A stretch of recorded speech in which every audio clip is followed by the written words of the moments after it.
A minha vida em uma seita, o lado sombrio da minha família.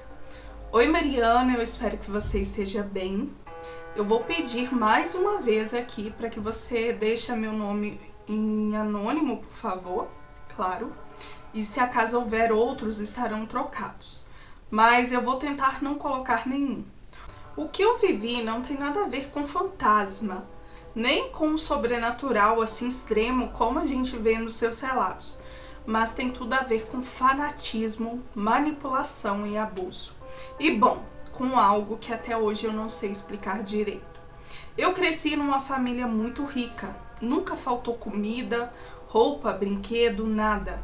Eu sempre achei que aquela vida era normal, pois eu fui criado assim. Na minha cabeça, todas as crianças da minha idade viviam do jeito que eu fui criado. Eu só não entendi o porquê todo mundo me olhava como se eu fosse especial demais. E o motivo, infelizmente, era um só. Meus pais diziam que eu era filho de um Deus, literalmente filho de um Deus, e me veneravam assim. Desde que eu me lembro, todo o primeiro sábado do mês, a gente ia para um galpão enorme, num bairro afastado da minha cidade. Eu não vou falar o nome, pois eu ainda moro aqui. E como eu te pedi e te disse, eu prefiro manter tudo em anônimo. Eles tinham transformado o lugar num templo. E lá dentro sempre tinha um monte de gente ajoelhada me esperando passar. Homens, mulheres, crianças, cada um com sua idade, independente se eram jovens ou velhos. Todos se curvavam quando eu entrava. Alguns até choravam, estendiam as mãos com dinheiro que os meus pais recolhiam. Outros só queriam encostar a mão na minha cabeça, ou que eu encostasse a minha mão na cabeça deles. E eu achava que aquilo tudo era normal. Eu cresci vivendo e vendo aquilo. Meus pais diziam que eu era a reencarnação de uma entidade divina, filho de um Deus, e que existiam sinais em mim. Meus olhos eram extremamente azuis e sempre foram assim, enquanto deles eram castanhos e, segundo eles, eu fazia milagres.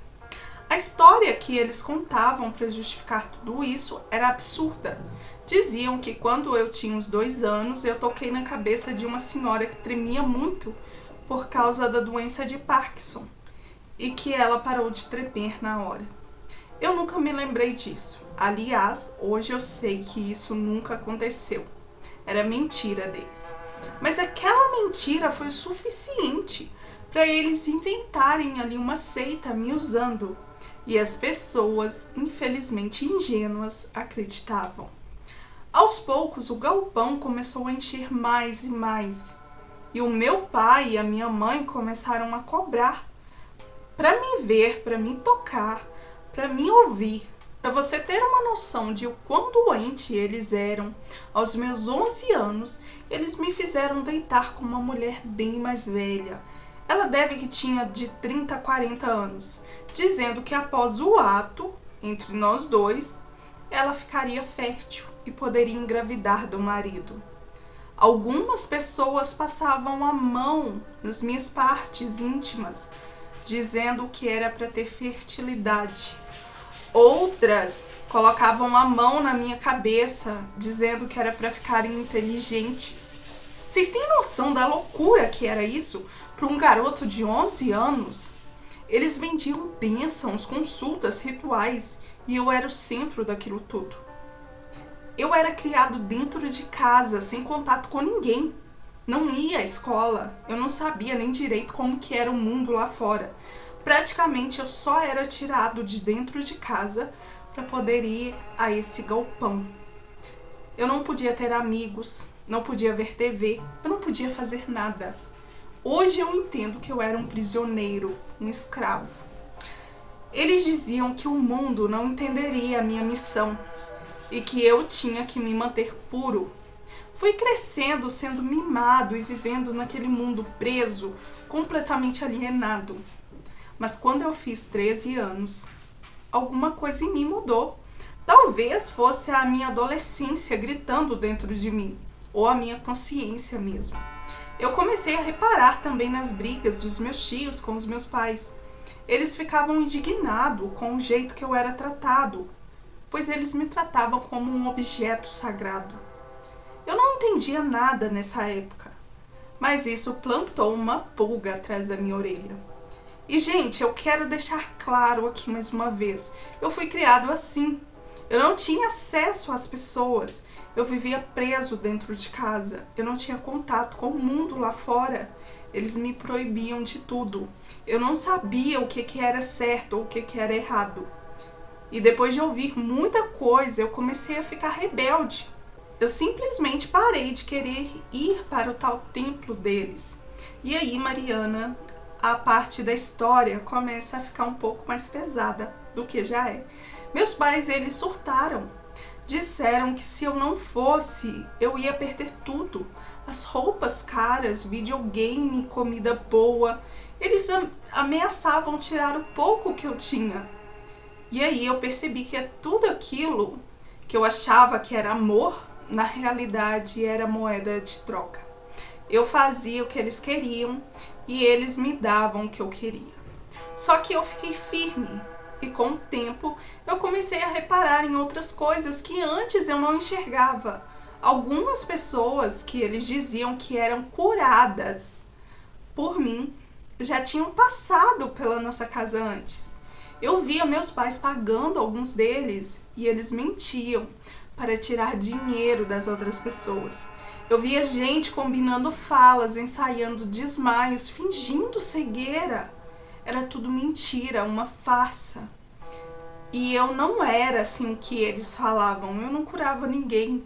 Eu era um garoto preso, um garoto comum, né? Um garoto ali preso num teatro nojento dos meus pais. Quando eu finalmente entendi tudo isso, eu entrei em desespero e fui pedir ajuda para minha tia, a Márcia, e o tio Roberto, os únicos que sempre demonstraram preocupação verdadeira comigo. Eles me tiraram da casa às escondidas e me acolheram como se fossem filhos deles. E foi só depois que eu saí daquela casa que eu percebi a dimensão da loucura que os meus pais tinham me criado. Sem mim, o templo perdeu a força. Os seguidores começaram a ir embora. Meu pai e a minha mãe tiveram que arrumar emprego de verdade e o dinheiro foi sumindo. E para piorar, eu descobri que eu sou adotado. Eu sou irlandês? É isso? Tá aqui, Irlandia? Acho que é irlandês, né? Eu sou irlandês, fui traficado pra cá. Por isso a minha aparência é tão diferente dos meus pais. E eles me usavam como moeda de troca sempre. Acho que essa sempre foi a intenção deles. Hoje eu entendo que eu fui abusado de várias formas. Aos meus 11 anos, quando eles me faziam deitar com várias mulheres, eu era abusado e nem sabia disso, pois eu achava normal, como eu disse. Para uma criança é normal. Hoje, 20 anos depois, eu até vejo eles de vez em quando, os meus pais, mas é tudo muito frio, muito distantes. Parece que eles ainda guardam, né, um rancor diferente de mim, uma mágoa, por eu ter saído dessa farsa deles. E eu só quero seguir em frente. Ainda os considero, né, como os pais, mas eu fui acolhido pelos meus tios, que sim, me dão amor e nunca concordaram com aquilo. Sempre tentaram acabar com tudo, mas foi mais fácil quando eu tive maturidade para entender o que estava por trás de tudo. E eu resolvi contar isso agora. Com a internet, redes sociais, é impossível esconder esse tipo de coisa por muito tempo. Mas eu sei que na época não tinha registros de nada, pois isso aconteceu há 20 anos atrás. 20 anos atrás, acho que já tinha sim, né, gente? Já existia celular, já existia... Não, já existia sim. Né? Só não sei se celulares tiravam foto, né? Mas tinha câmera fotográfica, tinha tudo. Eu acho que se aquilo tivesse acontecido hoje, a minha história já estaria em todos os lugares, né? O fanatismo, a enganação já teria se espalhado por todos os lugares. Eu acho também que as pessoas que participaram na época não comentam muito, pois talvez hoje entendem a loucura que era daquilo. Mas por algum motivo também, né, eu acho que por ninguém assim nunca soube. Meus pais tiveram sorte, mas muita sorte mesmo. E eu também, né, porque isso hoje é considerado crime. Sempre foi, né, na realidade.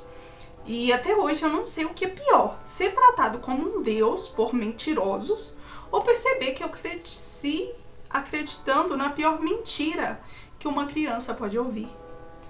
A de que ela só existe para ser usada. Gente, eu fui manipulado e de certa forma eu fui abusado. Mariana, este foi o meu relato. Sei que é absurdo demais, mas isso aconteceu comigo. Sei que não tem assim um sobrenatural aqui, pois foi tudo envolto em mentiras.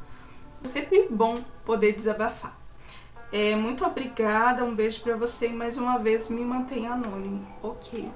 Eu que te agradeço, muito obrigada, um beijo aí pra você. E gente, imagina a loucura, isso lá 20 anos atrás, né? Eu acho, hoje ele tem 33 anos, porque diz ele que quando saiu, ele tinha 13 anos, né, que ele começou a entender aquilo ali. Agora, você imagina uma criança que sempre foi criada daquele jeito. Falaram pra ele que ele era filho de um deus. Olha a loucura da dimensão humana, né? Esses pais aí, eu acho que é maluco, né? E ele foi descobrindo, assim, muita coisa. Descobriu que é adotado, que não nasceu no Brasil, mas que foi traficado pra cá. Olha pra vocês verem, ele sempre foi usado, ele foi abusado. Hoje ele entende tudo isso. Mas você imagina uma criança ali, isso começou quando ele tinha 2 anos, né? Que eles contaram a mentira pra ele. Cadê aqui, ó? Aqui, ó. Quando eu tinha 2 anos, eu toquei a cabeça de uma mulher, de uma senhora que tremia muito por causa de Parkinson. E que ela parou de tremer na hora. Né? Ele disse que nunca lembrou, né, disso, mas que na realidade isso nunca aconteceu, isso foi invenção ali do pai. Então ele era uma criança que ele sempre foi manipulado ali desde pequeno. Olha pra você ver a loucura, né, que ele viveu. E ainda bem, né, que ele conseguiu, né, sair disso, e os tios também. Mas por que os tios não chamou a polícia? Porque nessa época a polícia já poderia se intrometer, né? Mas o que vocês acharam disso aí, gente? Eu achei muita loucura, assim. Não tô falando que ele tá mentindo, eu tô falando, assim, loucura da questão do pai, né? E da mãe dele, né? Que adotaram ele. Eu acho que já adotaram nessa intenção. E infelizmente tem gente que acredita. O que ele falou aqui se baseia muito, às vezes, não tô falando em todas, não, pelo amor de Deus. Mas eu sei que tem igrejas que fazem isso, né? Que para tirar dinheiro ali dos fiéis, manipula, né? Algumas pessoas pagam também para a pessoa fingir que está sentindo alguma coisa e na hora da oração ali falar que foi curada ali. Eu já vi muito isso, gente, já vi muito isso. Por isso que eu me afastei de algumas igrejas. Eu sei que não são todas, né? Mas infelizmente tem umas que pregam esse mau caratismo, né? Infelizmente.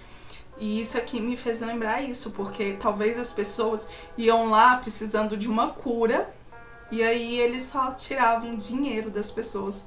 Gente, que loucura, que loucura. Mas assim, o que vocês acharam? Deixa aí nos comentários. E aí, gostou deste relato? Então deixa seu like. Hypa também, se tiver a função de hypar. E comenta muito aí o que vocês acharam de cada relato. Se inscreva se você ainda não é inscrito aqui no canal de cortes. E ativa também o sininho para não perder nenhum vídeo novo aqui do canal. Temos vídeos aqui todos os dias. Vídeos de cortes do canal Fadinha do Sobrenatural, que é o canal oficial, onde tem relatos novos todos os dias.